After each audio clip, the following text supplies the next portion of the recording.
Hey, it's John here from John Still Runs. As you might know, I follow the Garmin daily suggested workouts most of the time. Not all the time, but most of the time.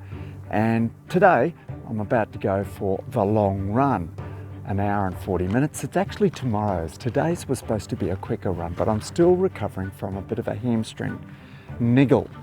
So it's getting better, and I know the easier long run, even though it's longer than what I was supposed to do today, which was faster, the easier long run is going to be quite good for me. So about to go, and I'm going to explain the benefits of the long run in the Garmin daily suggested workouts.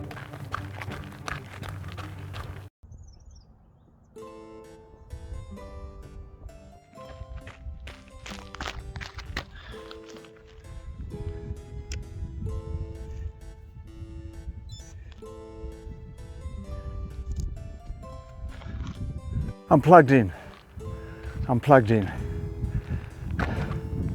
The Garmin daily suggested long run is really just a base run, pace, heart rate, probably roughly 65% to 70% of your maximum heart rate. And it's usually about 3 times as long as your base run. My base run at the moment is roughly 35 minutes. So this long run is an hour and 40. What are the benefits? Let's have a talk about that.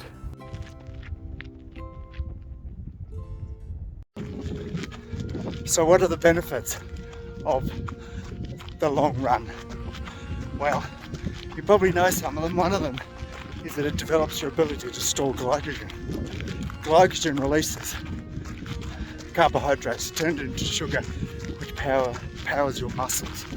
So if you deplete your glycogen levels enough, and your muscles to start off with, and if you run long enough from your liver, then afterwards your body's going to learn how to store them better and use them more efficiently, so that when you do some other running, maybe faster running, you'll be more efficient.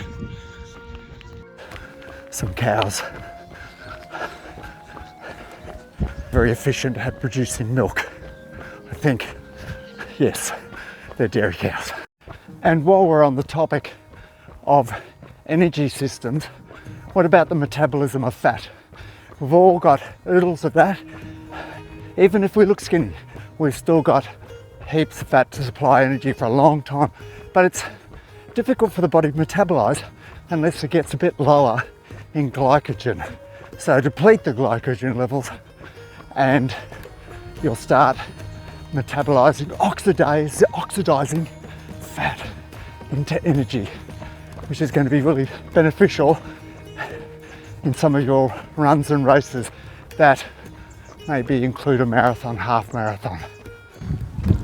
And of course, don't forget to bring a drink or access to fluids, water, electrolytes. The more dehydrated you get, the less efficient you're going to be running. Your muscles can't work, so they're more likely to get injured.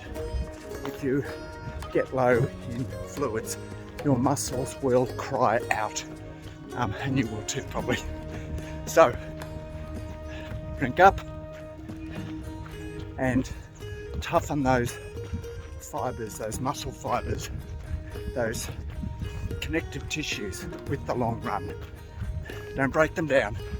They'll get tougher with the long run and you'll be less likely to be injured. And as I stop here to have a little break for a few seconds and appreciate my surroundings, it's time for reflection as well as relaxation.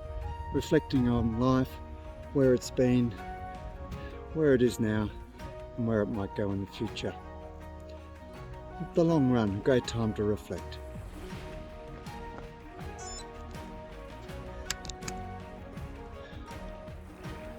And as I stop here for a brief moment on this nice bridge, let me say that to be real with you, in fact there's an app called Be Real where you have to take a photo of yourself and the surroundings a couple of times a day, or once a day, and if you don't, your phone explodes. But that's another story. If I may be real with you, the long run gives me that great opportunity to spend time with my constant companion, Jesus. Not going to preach to you, just going to let you know that my closest friend, I sense him, I feel him, I know he's with me, and that sense and feeling, and also through the reading of scripture, I know that he's with me. And this long run gives me the real opportunity to acknowledge that and to experience the wonder of his creation and prayer with him. On that note, have a good run, and we'll catch up with you next time.